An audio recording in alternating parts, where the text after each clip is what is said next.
सिद्धेभ्यः विश्वप्रकाशि महिमानिममानिमेकम् ओमक्षराद्यखिलवाङ्मयहेतुभूतं यं शङ्करं सुगतमीशमनीशमाहु अरहन्तमूर्जितमहं तमहं नमामि। यह आचार्य योगेंद्र देव द्वारा विरचित अमृताशीति नामक परम आध्यात्मिक ग्रंथ है। इसमें 15वां छंद अपना चल रहा है। पहले छंद पढ़ते हैं सरल अर्थ करके, फिर आगे की चर्चा इसमें आगे बढ़ाएंगे। अज्ञान घोर सरिदम्बु निपात मूर्ति दुर्मोच मोह गुरु करदम दूर मार्गम जन्मांतकादिमकरैरुग्रहमाणं विश्वं निरीशमवसं सहतेति दुःखम्।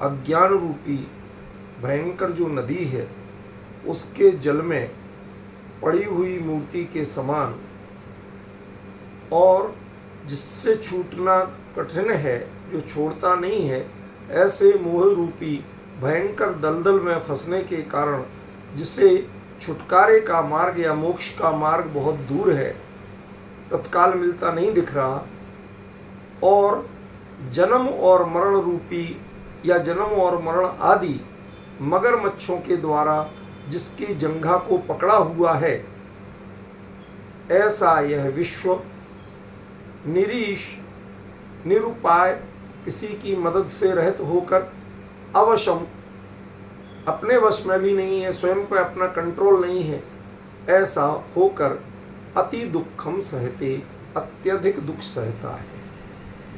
ये इसका सरल अर्थ हुआ। आज हमें इसकी तीसरी पंक्ति पर चर्चा करनी है। जन्मांत कादि मकरई रुरु गह माणम। उसके पहले कल जो बात थी उसमें दूर मार्गम, मार्ग कौन सा मार्ग दूर, तो वो आज मैंने बताया मोक्ष का मार्ग। तो मोक्ष का मार्ग तो सम्यक दर्शन के साथ शुरू हो गया, हो तो गया, लेकिन मार्ग तब तक मार्ग ही है। अभी आप चलना शुरू किए तो कहते दिल्ली दूर है, करते कि नहीं कहते, अभी तो बहुत दूर है, तुम्हें कहाँ जाना। शिखर जी जाए, शीतल नाले या गंधर्व नाले तक पहुंचे, कि अब और भाई साहब हम तो हाँप गए, थक गए, कितनी दूर है, अभी तो बहुत दूर है, अभी तुम चले ही क्या हो। तो वो इस अर्थ में है कि तीन कसाय चौकड़ी का उदय जिसके विद्यमान है और उसके अनुरूप परिणाम जिसके हो रहे हैं, वो ये किसी ने बड़ा ही बचपने का प्रश्न किया आज। वो कहते कि भाई जो सम्यक दृष्टि है उसे तो अकेले पूर्ण प्रकृतियों का उदय होता है, क्यों आप लोग बिना पढ़े लिखे जैसी बात करते हो। मैंने जो कहा था वो ये कहा था उससे पाप प्रकृतियों का बंध नहीं होता, वो पहले बंधी हुई पाप प्रकृतियों का उदय नहीं होता, ही मैंने कब कहा था। कोई बात किसी संदर्भ में कहते हैं, कहीं के कहीं जोड़ लेते हैं। अब ऐसे समझदारों को मैं क्या करूं, थोड़ी बहुत समझदारी का प्रयोग करो। आज जितने भी महापुरुष हुए उनके जो पार्श्वनाथ आदि के उपसर्ग हुए, तो वो पूर्ण प्रकृति के उदय से क्या पाप प्रकृति के उदय से, ये बताओ। रामचंद्र जी को जो जो भोगना पड़ा वो पूर्ण प्रकृति के उदय से पाप प्रकृति के उदय से।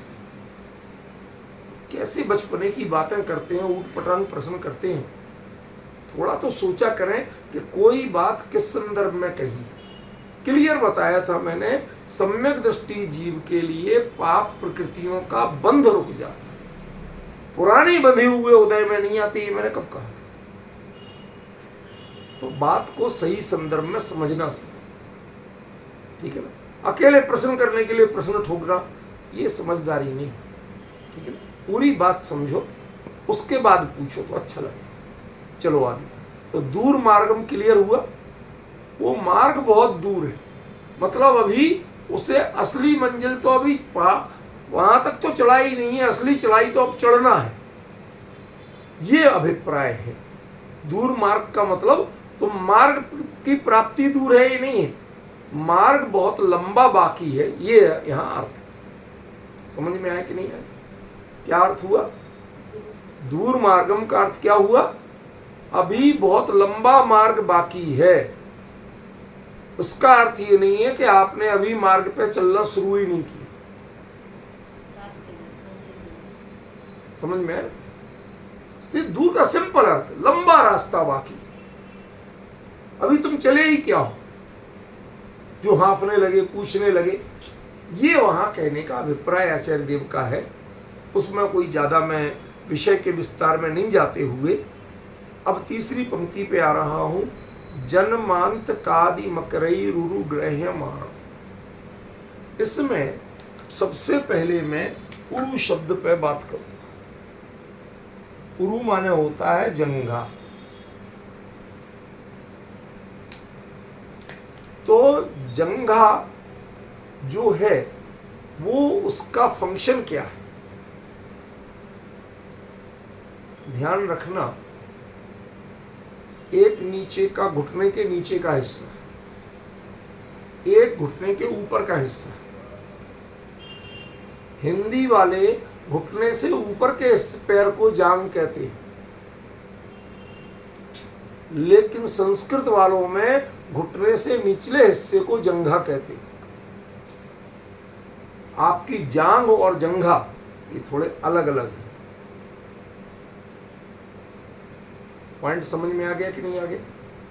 क्रम से चलना है हमें, पहले शब्द तो समझो। तो जिसकी जंघा जन्म मरण रूपी मगरमच्छों ने पकड़ी हुई। मगरमच्छ कैसा होता है? लंबा तो होता है लेकिन खड़े में लंबा नहीं होता। उसकी हैसियत कितनी है? वो पैर ही पकड़ सकता है, आपकी गर्दन नहीं पकड़ सकता।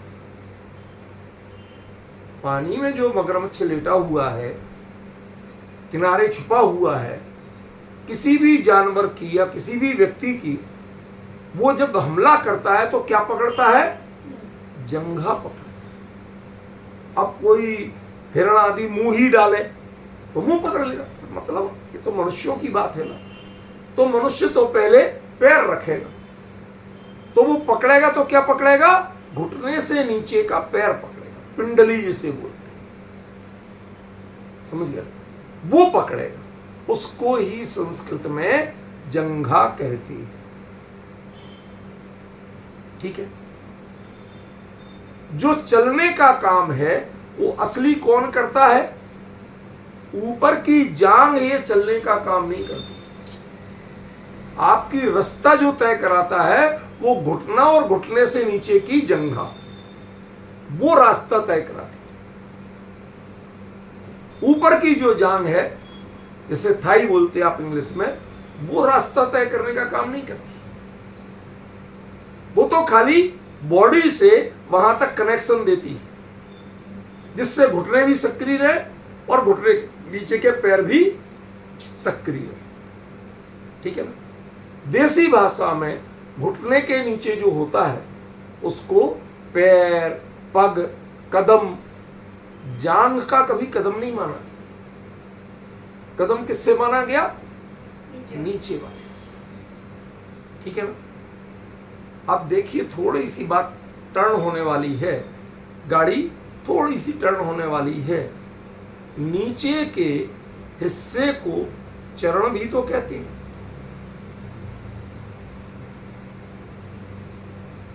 और तत्व ज्ञान के क्षेत्र में चारित्र को भी चरण कहते हैं। सम्मत्तणान चरणम, तो वहां चरणम का अर्थ चारित्र ही तो है। चरणान योग, उसमें चरण का अर्थ चारित्र ही तो है।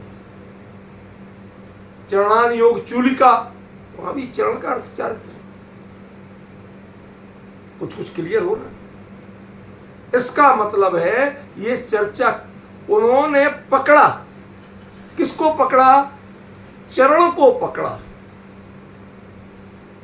मतलब तुम्हारे आचरण में जो आना चाहिए, चारित्र में जो आना चाहिए, वहां वो बाधा दे रहा है।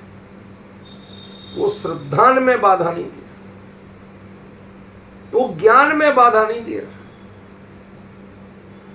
वो सुख आदि में बाधा नहीं दे रहा। वो कहां दे रहा है? चारित्र में बाधा दे। इसलिए मैंने उरु जंघा ये शब्द लिखा ताकि आप फोकस कर सकें। बात अभी बहुत गहरी है, मैं तो शुरुआत में जरा आराम से चल रहा हूं ताकि आपके दिमाग में बैठना। अब कल तक की जो चर्चा थी, आज की चर्चा उससे अलग है, तो दोनों में गाड़ी में गियर तो लगना चाहिए ना, गियर के हिसाब से गाड़ी की चाल बनेगी। तो जरा थोड़े आराम से चलते शुरुआत, ठीक है ना, डायरेक्ट 6th गियर नहीं डाला जाता, क्रम से ही तो बढ़ेंगे। तो वो देखते उरुग्रह्यमाणम, चारित्र मोह जो कर्म है वो पकड़ता क्या है, आपके चरण को पकड़ता। और शेर आदि जब भी हमला करेंगे तो गर्दन पकड़ेंगे। पॉइंट समझ में आ रहा कि नहीं आ रहा? मुकेश जी भाई साहब, क्या है, सिंह आदि कोई भी जीव, हिंसक जीव यदि आप पर हमला करेंगे तो वो क्या पकड़ेंगे, गर्दन पकड़ेंगे, पीठ पकड़ेंगे, कमर पकड़ेंगे, जहां तक उनका हाइट जोर मारेगी। लेकिन अकेला मगर है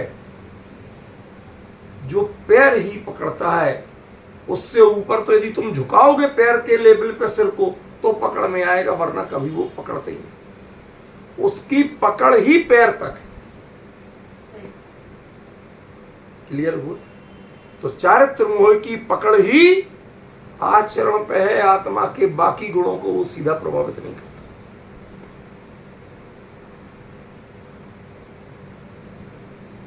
सब आचार्य ने लिखा है, वो सिंघई भी लिख सकते थे, जन्मांतकादि सिंघई, मकरई क्यों लिखा? उसकी पकड़ ही वहां होती है। दर्शन मोह सिंह की तरह पकड़ता है, लेकिन चारित्र मोह चरणों को, घुटने के नीचे के हिस्से को पकड़ता है। वो आपकी गति को बाधा देता। अब भाग के दिखाओ कैसे भागो, समझ? मैं इसीलिए कहता हूं बहुत शांति से, गंभीरता से समझो आचार्य क्या कहना चाहते हैं। उन्होंने बिल्कुल जैसे कोई जौहरी गहने में नग जड़ता है, एक एक नग अपने आप में खूबसूरती बढ़ाता है। कहाँ क्या बढ़ाना, पत्तियां दिखाना तो वो पन्ना लगाएगा क्योंकि वो हरे रंग की होती है, फूल दिखाना तो वो रूबी लगाएगा क्योंकि वो लाल रंग का होता है। समझ में? और कोई कलर दिखाना तो पुखराज लगाएगा। हर चीज के अलग अलग महत्व, समझ? तो वो जो जैसे अच्छा जौहरी, अच्छा कारीगर, वो आपके नवलखा हार में एक एक रत्न को जड़ता है, ऐसे योगींद्र देव ने एक एक शब्द को जड़ा है। अब हम तो गहना ले आते हैं, हमें पता ही नहीं यहां ये क्यों लगा, हम तो नौलखा समझ के ले आते। लेकिन जब कोई बताएगा कि देखो पत्ती थी इसलिए पन्ना लगाया, आपने तो 9 रत्न गिन लिए थे लेकिन उनके स्थान का महत्व तो नहीं गिना था। समझिए? जब बताया जाएगा तब आप पहचान पाओगे कि ऐसा क्यों किया। तो अब बताया जा रहा है आपको, ठीक है ना? जो आपको लग रहा था कि विश्व बेचारा हो के दुख सहते है, माने मिथ्या दृष्टि होगा, आचार्य देव ने कदम कदम पे हर चीज क्लियर की। अब तुम्हें समझ में नहीं आए तो हम क्या कर सकते हैं? आचार्य कहते हैं हमारा क्या दोष है,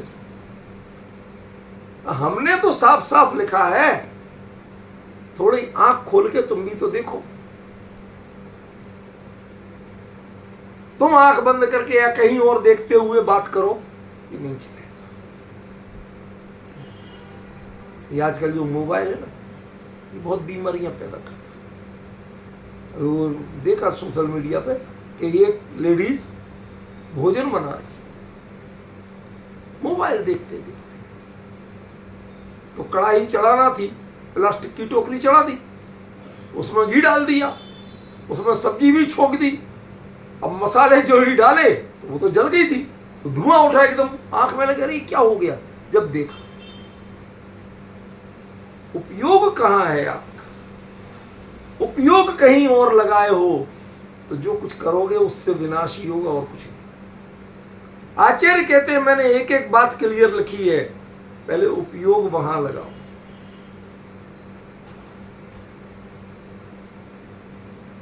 वो उपयोग वहां नहीं लगाओगे तो काम नहीं चलेगा।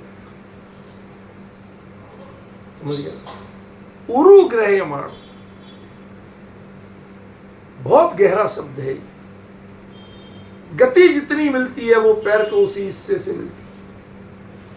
आपने देखा होगा कभी कभी जेंट्स के, लेडीज के भी एक उम्र के बाद पैर दुखते हैं, सोने के पहले वो पैर दबाते हैं, वो वही दुखता है, जांग नहीं दुखती।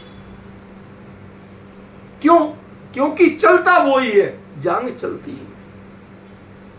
एक्सरसाइज जांग में नहीं होती, जांग में एक्सरसाइज होती है जब उठना बैठना पड़े। समझ रहे हो? मैं गहरी बात बता रहा हूं। किसी मंदिर में 24 हो और 24 वेदियों पे आप ढोक देना चाहें तो 5-7 के बाद वो लगातार पड़ रही ना, एक के बाद एक के बाद एक, 5-7 के बाद आपकी जांग जवाब दे जाएगी, भरने लगेगी, दर्द होने लगेगा। उठने बैठने में जोर जांग पे आता है, लेकिन चलने में, स्टेप्स करने में जोर जंघा पे आता है, जांग पे नहीं। इसलिए पिंडलियां दुखती हैं, क्योंकि हम चलते हैं, हम उठक बैठक नहीं करते। समझिए? चरण चलना, देखो एक और मजे की बात बताऊं, चरण शब्द क्या हुआ, देखो चरण। अब मागधी प्राकृत में रा को ला हो जाता है, तो क्या बन जाएगा? चलन, चलना। इनमें कोई अंतर हुआ? चरण से क्या करते हो कि चलन करते हैं, चलना करते हैं, और क्या करते हैं? समझे? तो ये जो चलने का काम इनका है, इसलिए चरण ये है, जंघा जांग चरण नहीं। संस्कृत का जंघा तो चरण है, पर हिंदी की जांग चरण नहीं। वो उठने बैठने में एक्स उसकी पे जोर आता है, आगे स्टेप करने में उस पर जोर नहीं आता। मर्म पहचान रहे हो? इसलिए मोक्ष मार्ग में आगे बढ़ना है आपको, उठक बैठक नहीं करना है, मसल्स नहीं बनाना है, बॉडी नहीं बनाना है, मोक्ष मार्ग में आगे बढ़ना। भाई मार्ग की बात है ना, दूर मार्गम, लंबा रास्ता है, कहते भैया लंबे लंबे कदम बढ़ाओ, कब पहुंचोगे? तो जोर किस पे आना है? जंघा पे आना है, चरण पे आना है, और चरण से ही चलन होगा, चलना हो। कुछ कुछ बात बेसिकली क्लियर हो रही। और चरण का अनुयोग ही चरणानुयोग है। वो मोक्ष मार्ग में आगे बढ़ाता है। आप अपनी जगह खड़े खड़े उठक बैठक करके वर्जिश कर सकते हैं, एक्सरसाइज कर सकते हैं, व्यायाम कर सकते हैं, बॉडी बना सकते हैं, लेकिन आगे नहीं चल सकते। यहां तो दूर मार्ग हम पहले कह चुके, भैया रास्ता बहुत दूर है, लंबा है। कहते मैं चलूं कैसे, मेरे तो पैर किसी ने पकड़ रखे हैं।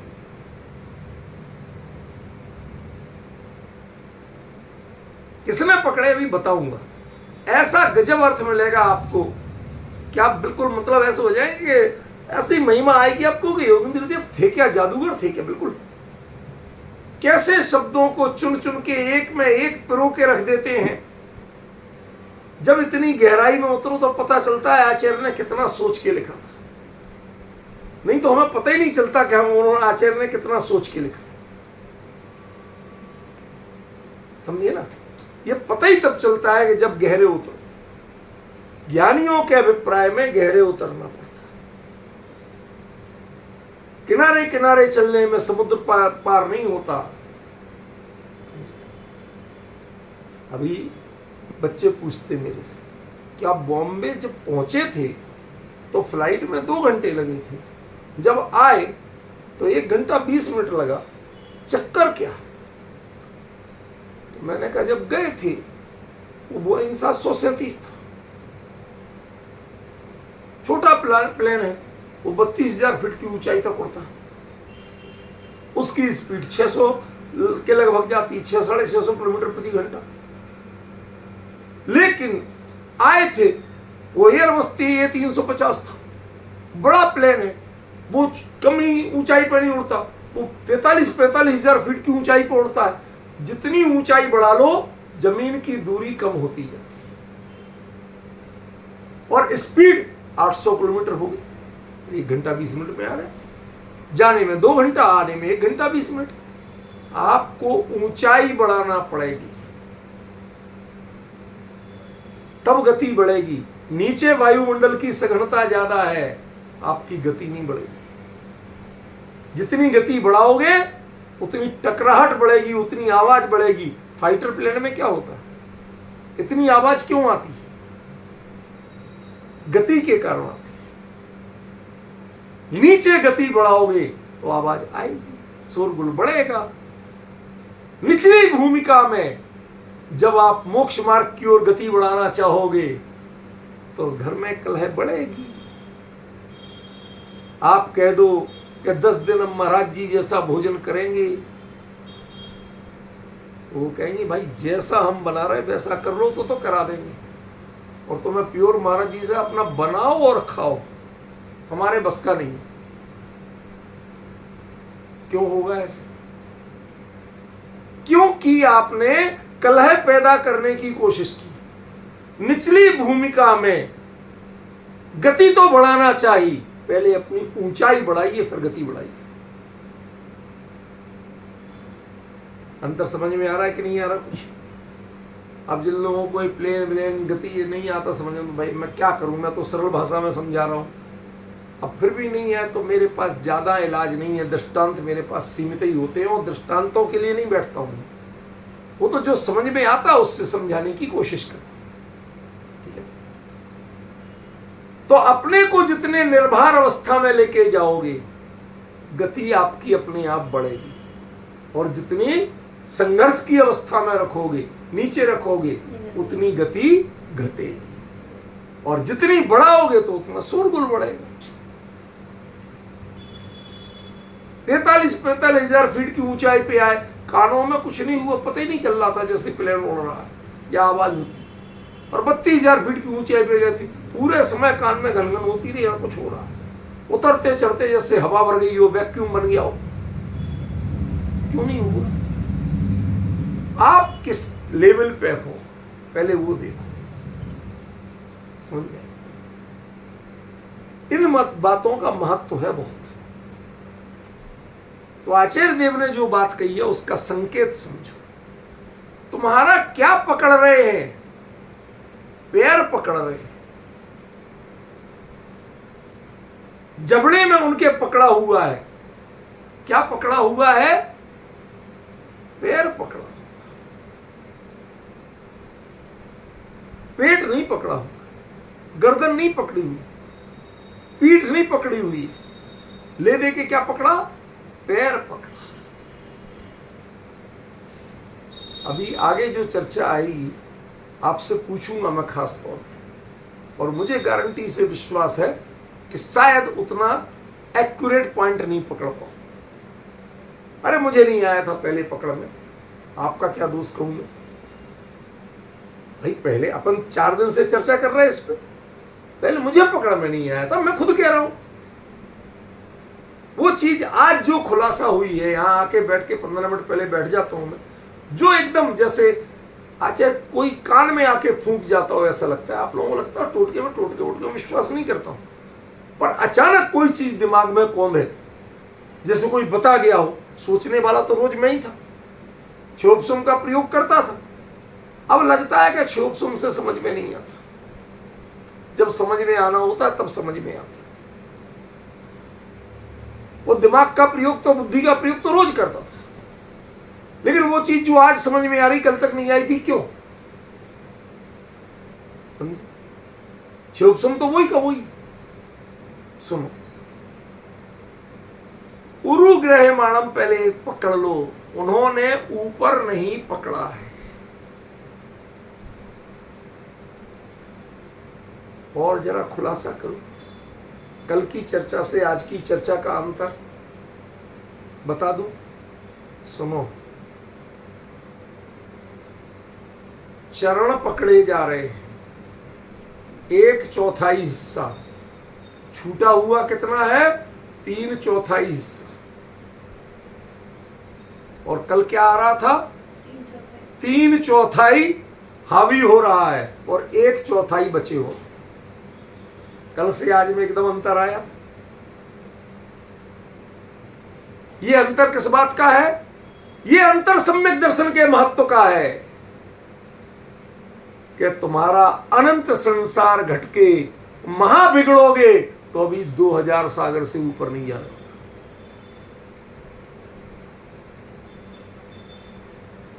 ये जो पकड़ेंगे ना मगरमच्छ, ये क्या पकड़ेंगे? तुम्हारे आचरण ही को तो पकड़ेंगे, पैर ही तो पकड़ेंगे। ऊपर का हिस्सा जो तुम्हारा श्रद्धान है उसको ये पकड़ नहीं सकते, इनमें दम नहीं है पकड़ने की,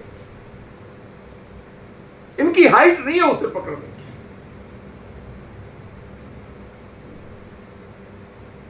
अब आ रहा समझ में? आ रहा आनंद धीरे धीरे?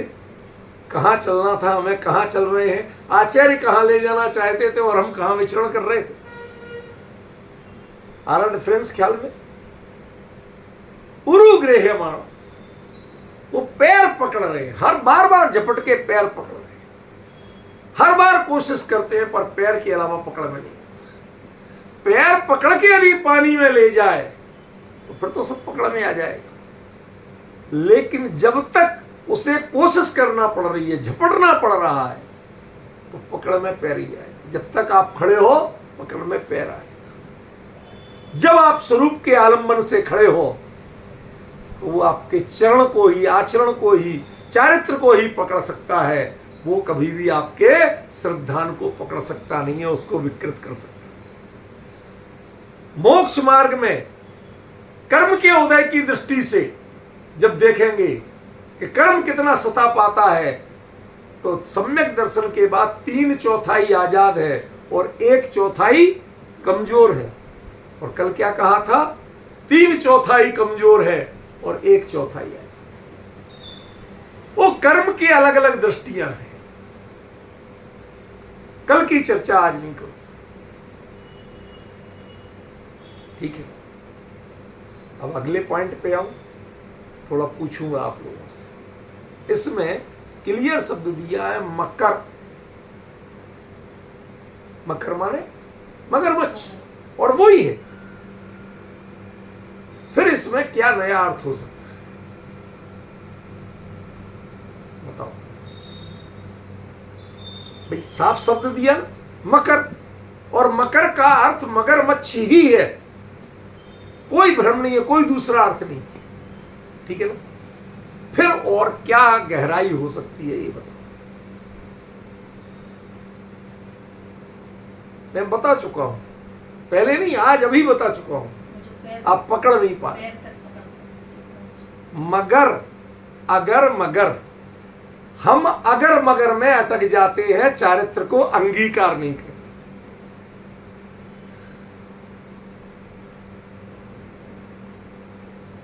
आपने कहा तो ठीक, मगर ये जो टोडरमल जी कहते हैं लेकिन किंतु बट परंतु मगर, ये जो चीजें हैं ना, हम दूसरी आशंकाओं में जीते हैं। जो अभी उपलब्ध है, जो मौका है, उसको कैश नहीं कर पाते।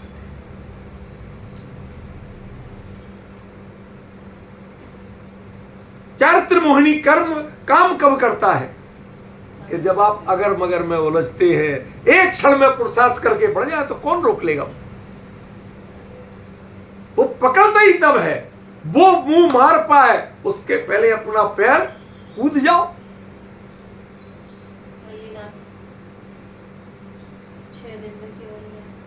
पॉइंट समझ में आ रहा? कितना गहरा रहस्य है इसमें। जन्मांत कादि मकरई, अभी जन्मांत कादि का भी आ गया है, सब्र करो। आज छंद का अर्थ, पंक्ति का अर्थ पीछे से चल रहा है। उरु ग्रहमाणम सबसे पहले लिया, लौट के फिर वहीं तक जाएंगे, तब जाके पूरा होगा। सुनो जरा ध्यान से, कितनी गहरी बात है। मकरई, आपके मन में ये जो अगर मगर के भाव हैं, दुविधा के भाव हैं, भय और आशंका के भाव हैं, डर के भाव हैं, कुछ ऐसा नहीं हो जाए, कुछ वैसा नहीं हो जाए। ये जब जाते हैं तीर्थ यात्रा को तो बैंडेज क्यों रख ली जाती? तीर्थ यात्रा का बैंडेज से होती है। बुखार की दवाई क्यों रख ली जाती है? क्या बुखार की दवाई से तीर्थ यात्रा होती है? उल्टी की दवाई क्यों रख ली जाती है? क्या उल्टी करके तीर्थ यात्रा होती है? ऐसा तो कुछ नहीं है। हमारे मन में दुविधाएं हैं कि कहीं हमें चोट लग गई तो बैंडेज चाहिए, हमें बुखार आ गया तो सर्दी गर्मी लग गई, बुखार आ गया तो हमें बुखार की दवाई चाहिए, कहीं हमें चक्कर आने लगे, उल्टी आने लगी, पेट गड़बड़ हो गया, खाने पीना गड़बड़ मिल गया, तो हमारे लिए क्या चाहिए? पेट की दवाई चाहिए। ये जो आप साथ में तीर्थ यात्रा पर जाते समय दवाइयां बांध रहे हैं, ये आपके अगर मगर है। दवाइयों से तीर्थ यात्रा नहीं होती। अरे चावल ले जाओ, बादाम ले जाओ तो समझ में आता है, शुद्ध कपड़े ले जाओ तो समझ में आता है, लाठी आदि का सहारा ले जाओ तो समझ में आता है, दवाइयां समझ में नहीं आती।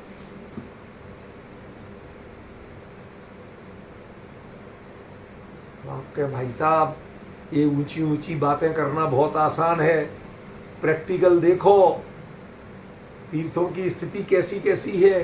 कहीं झाड़ी से कट सकते हो, लग सकती है चोट, कहीं कोई कंकड़ पत्थर चुभ सकता है।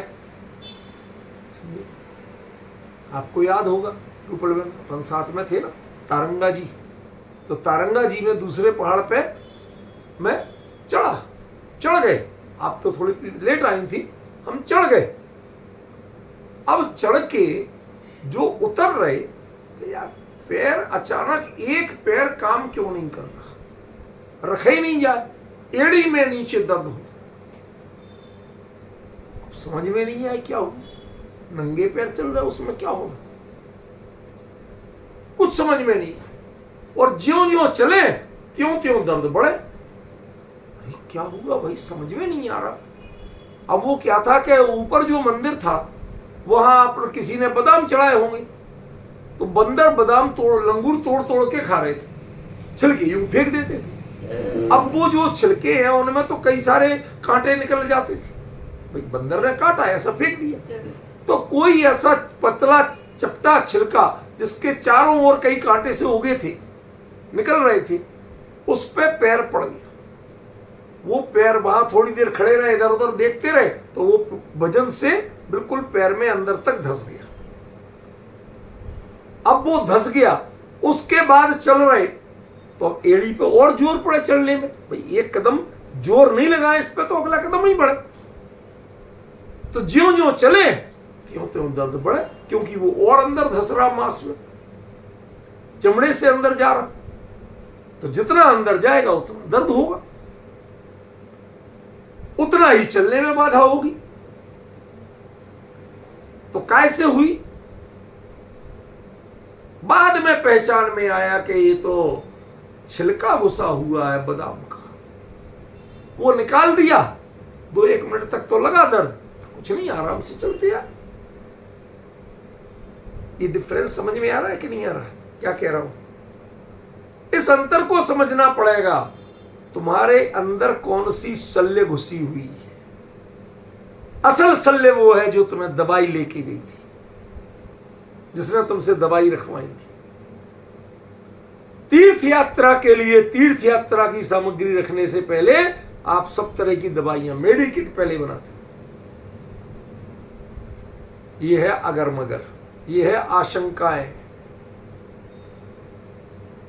कोई व्रत करे, भैया ऐसा है, यदि चक्कर ज्यादा आए, उल्टी उल्टी होने लगे, तो भैया पानी ले लेना।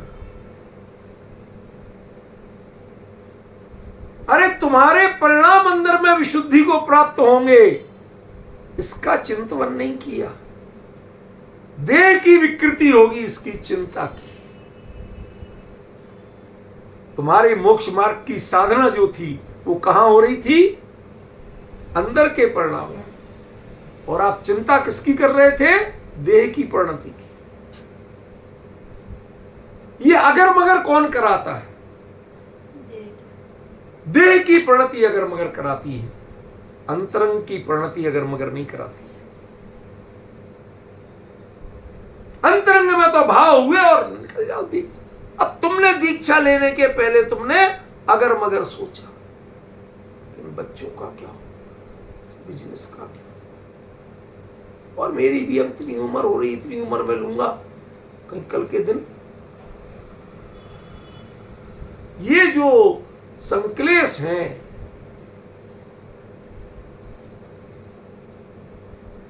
यूनिवर्सिटी में पढ़ाते समय एक प्रकरण आया कि मुनि धर्म कोई हंसी खेल नहीं, लेकिन मुनिराज हंसते खेलते निभाते।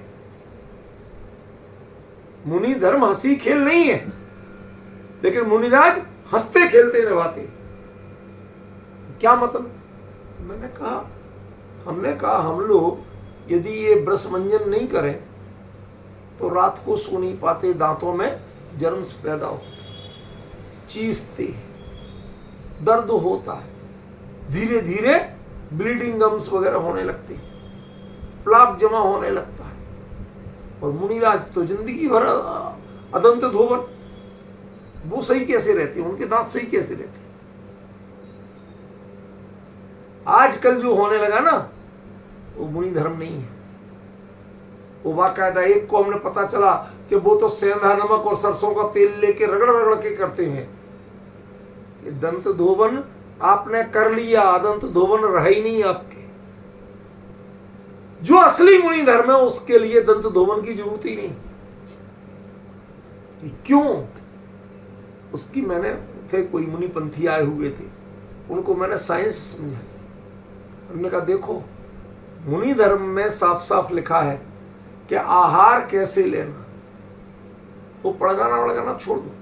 वो कहते हैं कि पेट के 4 हिस्से कर लो, काट के नहीं, अपने भूख के हिसाब से 4 हिस्से कर लो। आधा ही भोजन लेना, बचे हुए आधे में 1/4 में पानी लेना, और बाकी 1/4 वायु के संचरण के लिए खुला छोड़ना। तुम दबा के खा जाते हो, वायु फिर कुपित होती है, इधर उधर से निकलना चाहती है, कभी नीचे से कभी ऊपर से, तो कभी ऊपर से निकलती है आवाजें, कहीं नीचे से पटाखे फूटते। ये उसके ऊपर एक्स्ट्रा प्रेशर से, समझे ना? मुनि धर्म बड़ा साइंटिफिक है। तो हमने कहा भैया 2 हिस्सा भोजन को, पानी 1 हिस्सा, भाई 4 हिस्सा हुए ना, 4 में 2 हिस्सा भोजन, 1 हिस्सा पानी, 1 हिस्सा वायु, ठीक है ना? तो पानी 1 हिस्सा और भोजन 2 हिस्सा, तो पानी कम नहीं हुआ तो हमने कहा जब इतना कम पानी लेंगे तो उन्हें कोई बीमारी से हो जाए, अदरवाइज दस्त तो बनना नहीं, लूज मोशन तो होना नहीं। जो भी होगा वो पूरा पचने के बाद थोड़ा ठोस से ठोस होगा। अब तो आप लोग नाराज मत होना, मैं प्रैक्टिकल सब चीजें समझा रहा हूं। ये दृष्टांत है, सिद्धांत नहीं, इसको समझने के लिए। तो वो क्या करते हैं कि वो वेस्टर्न कमोड जैसी स्टाइल में नहीं बैठते,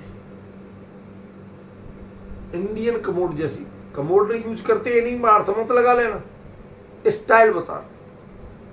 क्या अपने पंजे पर और पंजे भी थोड़े मोड़ के, आधे ऐसे।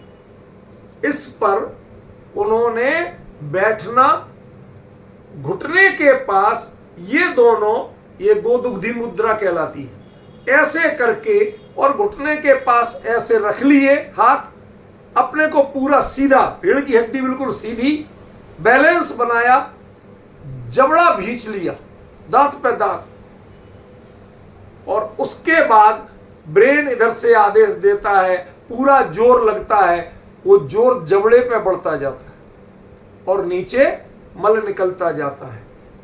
आप दांत वाले किसी डॉक्टर से पूछिए, मेडिकल साइंस वाले कहते हैं दांत को, जबड़े को, मसूड़ों को मजबूत करने का इससे बढ़िया कोई आसन नहीं।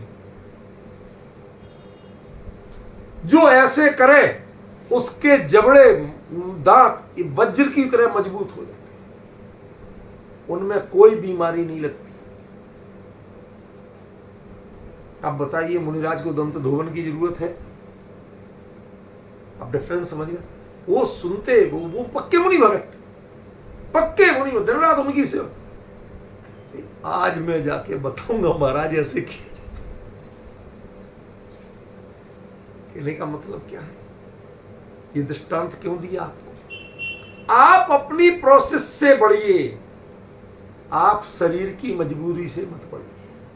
वो दांत मजबूत करने के लिए नहीं करते, वो उनकी प्रक्रिया, भोजन की प्रक्रिया ही ऐसी है कि उनके जो बल त्याग आदि होगा वो ऐसे ही हो पाएगा। लूज मोशन हो ही नहीं सकता। एक्स्ट्रा पानी है ही नहीं पेट में, ना बार बार लघु शंका होनी है, ना लूज मोशन। जिनको बार बार लघु शंका जाना पड़ता और लूज मोशन होता है, समझ लेना या तो उन्होंने बाद में पानी पिया है दोबारा कभी, और या उस समय अपच का भोजन किया। ये दृष्टांत समझ में आया ना? इसका मतलब है यदि आप उस धर्म का, ये जो उसकी निष्ठा है वैसे पालन करोगे तो आपको कोई साइड इफेक्ट होना नहीं। ये अगर मगर क्यों आते हैं? आजकल सारे महाराजों के, पहले हमारे यहां कहा जाता था, एक सांवत्सरिक क्षपणा और एक भिषक वैद्य के जानकार, ये संघों में होते थे। क्यों? वो अभ्यस्त मुनिराजों के लिए नहीं होते थे, जो नए नए दीक्षित होते हैं उनके लिए होते थे। उनसे गड़बड़ियां होती थी, उन्हें परेशानियां होती थी, क्योंकि अभी अभ्यस्त नहीं है ना। तो उनके चरण अगर मगर पकड़ लेते थे, कहीं पकवान स्वाद का मिल गया,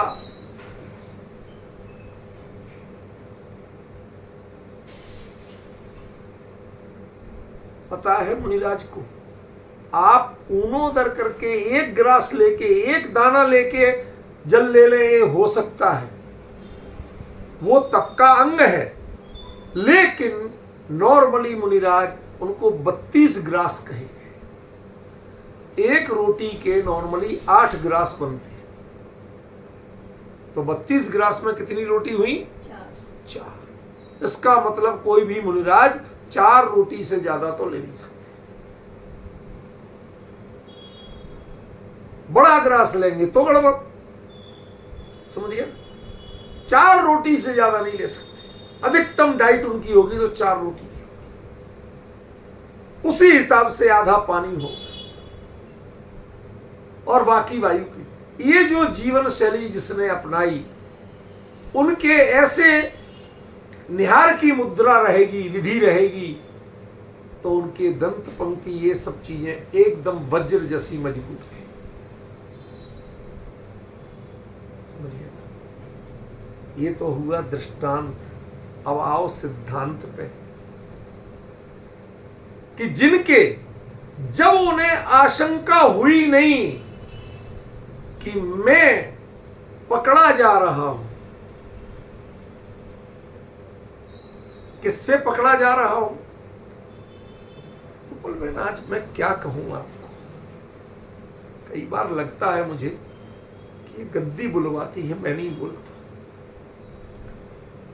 जब मैं बैठा था तब मैं जन्मांतक का कुछ और अर्थ समझ के बैठा था, अब प्रकरण आया बोल अर्थ करने का तो नया अर्थ आ गया, और वो इतना सटीक, इतना परफेक्ट है कि मैं आपको बता नहीं सकता। आयु कर्म का बंध त्रिभाग में होता है, ये सुना है आप? सुना है? त्रिभाग माने आयु के, जैसे किसी की 60 साल की समझो, तो अगली आयु का बंध के लिए 40 साल तक तो कुछ नहीं होगा। 40 पूरी हो रही होंगी तो उस समय एक अवसर आएगा कि आपके जो परिणाम होंगे वैसे अगली गति का बंध हो जाए। उस समय चूक गया तो जो बची हुई आयु है उसका त्रिभाग करो, माने 2/3 में नहीं होगा फर्क। ये मकर आपके पुरुषार्थ की जाति जब आती है,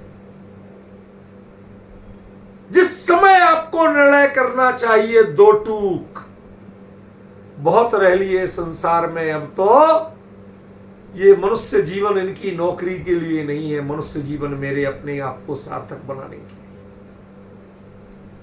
नहीं तो बेवकूफ मैं कहलाऊंगा कि तुम्हें मौका मिला था और तुमने मौके का लाभ नहीं उठाया। जन्मे तो आप पहले से थे, अंतक माने मृत्यु, जन्म और मृत्यु के बाद पुनः जन्म, इसका कारणभूत कौन है? मृत्यु का कारण कौन है? आयु कर्म की पूर्णता। नए जन्म का कारण कौन है? आयु कर्म का बंधन। वो जो त्रिभाग आता है उस समय एक बार जीव के भाव होते हैं कि कुछ ना कुछ हो जाए, और उस समय वो वैराग्य नहीं लेके मृत्यु की आशंका में पड़ जाए, अगला भाव कैसा होगा सोच में पड़ जाए। अरे तुझे भाव चाहिए क्यों? हम तो उन कुंद कुंद के चेले हैं जो कहते हैं अपुणव भव कामिणो, हमें दूसरा भाव चाहिए ही। जिन पंचम काल वालों को ये छूट नहीं है, उस पंचम काल में जन्म लेके वो कहते हैं नहीं वैसे मुझे दूसरा भाव नहीं चाहिए। अरे तुम्हें तो लेना ही पड़ा, कैसे लेना पड़ा? नहीं चाहिए मुझे, चाहे मुझे विदेश क्षेत्र जाना पड़े, जहां जो करना पड़ा मैं सीख के आऊंगा, मुझे नहीं चाहिए दूसरा। अब उनकी ऊर्जा का अंदाज लगा पा रहे हो साहब? यहां जानकारी ही नहीं है छपक सिरणी की, कि चौथे काल में तो होती है जानकारी, भगवान को तो होती जानकारी, दिव्य ध्वनि में तो मिलती है, मैं वहां जाऊंगा। खड़े हुए सलाह पे चले गए चारण रिद्धि से, मतलब अगर मगर की गुंजाइश नहीं रखी, मुझे जाना है तो जाना है। अरे इसी भाव से मोक्ष जाना तो दूर, तुम्हें वैराग्य लेना है, संसार से विरक्त होना है तो होना है, इसके लिए आप संकल्प नहीं कर पाते।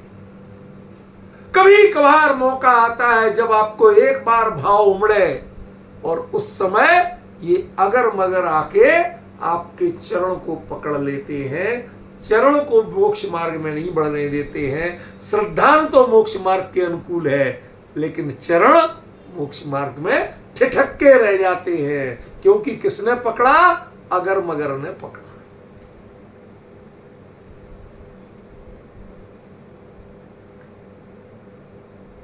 आयु कर्म के बंध का समय जब आता है, वो कुछ ऐसा काल होता है, उस समय परिणाम पूरे उन्मुक्त होते हैं। कोई एकदम वैराग्य लेने की सोचता है, कोई एकदम ध्यान मुद्रा की सोचता है, और कोई संसार शरीर भोगों के लिए कातर हो जाता है। इनका क्या होगा? मेरे अगले भाव का क्या होगा? मैं कहां जाऊंगा? ये जो आशंकाएं हैं, उस समय जैसी आशंका हुई वैसे ही गति का बंध होता है। प्रमाण है आपके सामने, वो सेठ जो दिया जला के बैठा था ना, और जल जल जल जल सोचता ना, तो जल में ही तो गया था, और कहां गया था? बैठक हुआ था। वो ही मिलता है। इसलिए उस समय कोई अशुभ विकल्प, मैं तो सिद्ध समान सदा पद मेरो, मैं तो मुक्ति ही हूं। मुक्त होना किसे है, मैं तो मुक्ति ही हूं। हर रोज बात यही आ जाती है। ये मंत्र गुरुदेव ने नहीं दिया होता तो आज ये अर्थ नहीं लगा।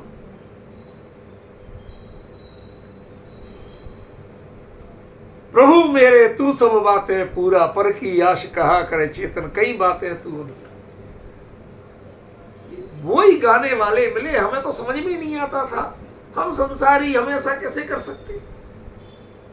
कहते तुझे मौका मिलता है, जीवन में कभी कभी परिणाम होते हैं, लेकिन उन परिणामों को बल देने की जगह अगर मगर लगा देता है और चारित्र मोहिनी सक्सेस हो जाता है। चारित्र मोहिनी को कमजोर करने का मौका आता है जीवन में। कभी कभी उसका उदय में अनुभाग क्षीण होते हैं। क्या क्षीण होते हैं? अकेला अनुभाग क्षीण होता है। प्रकृति, प्रदेश, स्थिति सब रहते हैं। क्या क्षीण होता है? अनुभाग क्षीण होता है। उस समय थोड़ा सा आपका विवेक वो मोह नहीं दिखाता, संदर्शिता अखिल पदार्थ विपरे आत्मा, वो चीज वो दिखाते हुए दिखाई नहीं पाता। उस समय अपना विवेक काम करे कि कहां संसार में पड़े हो भाई, किसके चक्कर में पड़े हो। छोड़ के चल दे, मुड़ के नहीं देखे। जो मुड़ के देख लिया और गया। अगर मगर जिसने किया गया, उसको तो चारित्र मोहिनी जकड़ा लेगा। वो थोड़ी ही देर के लिए अनुभाग क्षीण हुआ था उसका।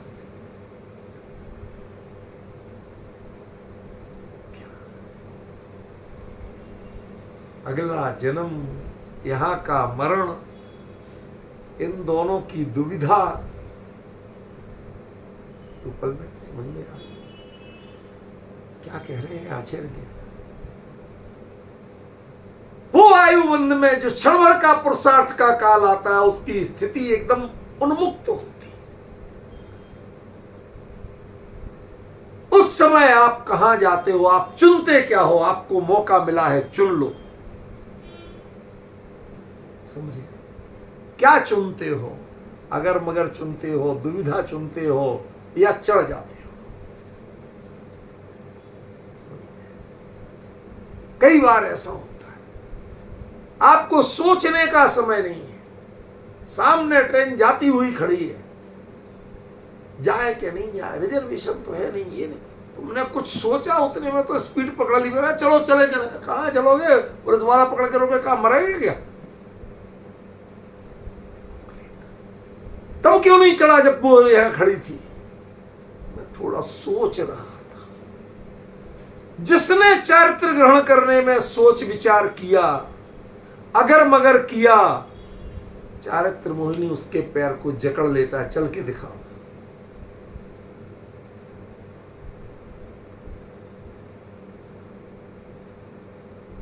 अब पढ़े, जन्मांत कादि मकरई रुरु ग्रह माणम। पवन जी भाई साहब, क्या अर्थ है? कहते तेरे को जब भाव हुए तब तत्काल स्वीकार कर, मैं सिद्ध समान ही हूं।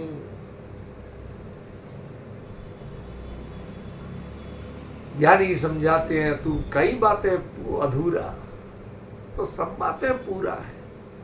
लेकिन हम कहते हैं अरे भाई साहब ऐसे कैसे हो जाएंगे पूरे?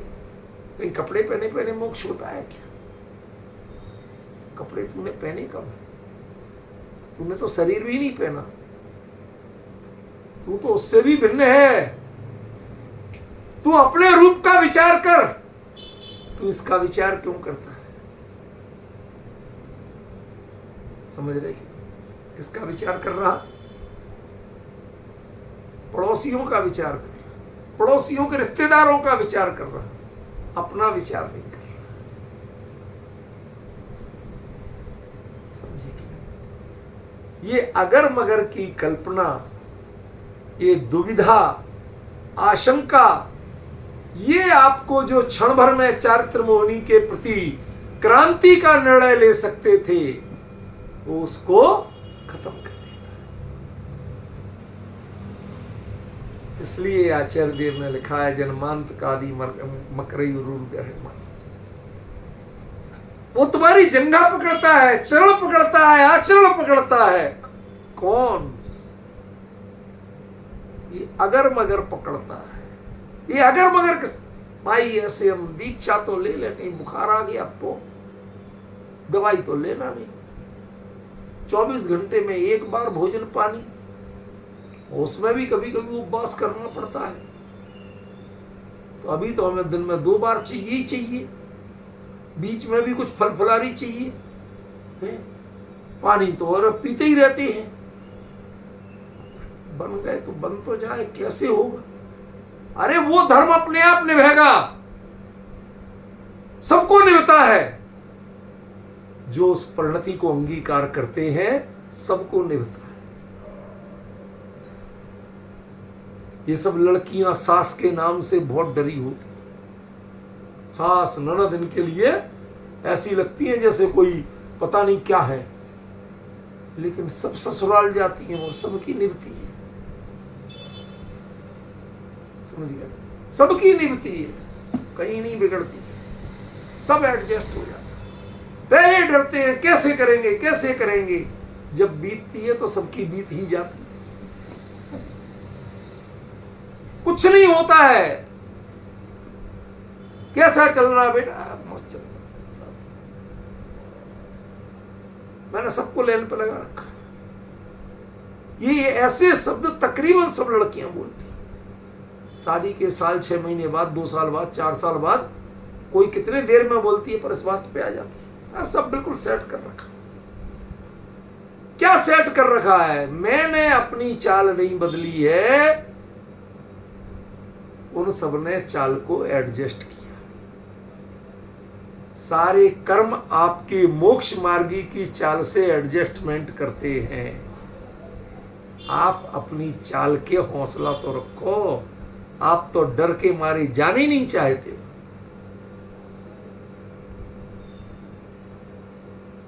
ये जो अगर मगर हैं, जन्म से लेके मृत्यु तक की 1000 आशंकाएं, इसका क्या होगा, उसका क्या होगा। अरे तेरा क्या होगा ये सोच।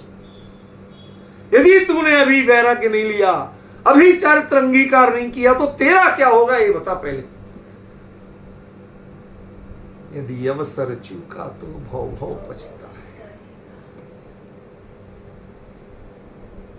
ये तो तुझे समझ में नहीं आ रहा, और ये समझ में आ रहा है जन्म से लेके मरण तक की जितनी आशंकाएं हो सकती हैं, जितने अगर मगर हो सकते हैं, तू उस समय करने लगता है। और तेरे जो अगर मगर हैं, ये तेरे चरण को, उरु को, जंघा को, आचरण को पकड़ के बैठ जाते हैं। ये इनके जबड़े में ऐसे ऐसे दांत हैं, बिल्कुल फंस के रहते, हिल ही नहीं सकते। इसलिए जब पुरुषार्थ का समय आए, जब अंदर से हौसला जोर मारे, उस समय अगर मगर मत करना, वरना जीवन में कभी मोक्ष मार्ग में आगे नहीं बढ़ पाओ।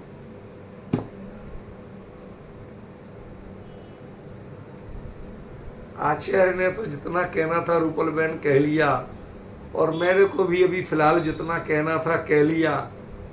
एक बार एक एक पंक्ति का अलग अलग जो जो अर्थ अपना चला है उसका विचार करो। सारा का सारा चारित्र मोहिनी और वैराग्य पे घटित हो रहा है कि नहीं हो रहा। और जब पहले दिन पढ़े थे तो ये लग रहा था ये तो मिथ्या दृष्टियों की बात है। अज्ञान घोर सरिदम्ब निपात मूर्ति जन्म का सारी बातें दुर्मोच मोह गुरु मोह मान दर्शन मोह लग रहा था। बताओ, अरे सम्यक ज्ञानी को अज्ञान कैसे हो सकता, लग रहा था कि नहीं लग रहा था। अब कोई आशंका है, अब कोई डाउट है, अब लग रहा कि नहीं। आचार्य तो बिल्कुल यही कह रहे थे। मैंने आपको पहले कहा, चाहे प्रवचन सार जी रहे हो, चाहे नियम, कोई ग्रंथ में जो अर्थ मूल आचार्य के शब्दों को पकड़ता हूं मैं नहीं, इसीलिए मैं टीका नहीं पढ़ता। वहां कंफ्यूज हो जाता हूं, क्योंकि टीकाकार ने मूल अभिप्राय को कितना पकड़ा था। अभिप्राय को, शब्द को तो पकड़ा था, वो शब्द का अर्थ तो वो बरोबर करते, कोई टीकाकार गलत नहीं करता, लेकिन उस शब्द के पीछे ज्ञानियों का अभिप्राय क्या है, वो शब्द ही क्यों प्रयोग किया, समझना पड़ेगा। समझे कि आज ये छंद जितना करना था किया। कल से स्वाध्याय में हम 10 भक्ति लेंगे, उस समय ऑनलाइन भी चलेगा। वो मंदिर में थोड़ा बहुत शोरगुल हो सकता है, आप अपना विचार करना, जिसको जुड़ना हो जुड़ना, नहीं जुड़ना हो नहीं जुड़ना। जैसी रिकॉर्डिंग होगी वो पहुंचेगी, वो तो ये देखती है मालकिन ये है उसकी, मैं नहीं करता हूँ वो सब काम, जो होगा सो होगा। लेकिन कल से 10 दिन 10 भक्ति चलेगी, उसके बाद में वापस हम अमृता शीति पे आएंगे।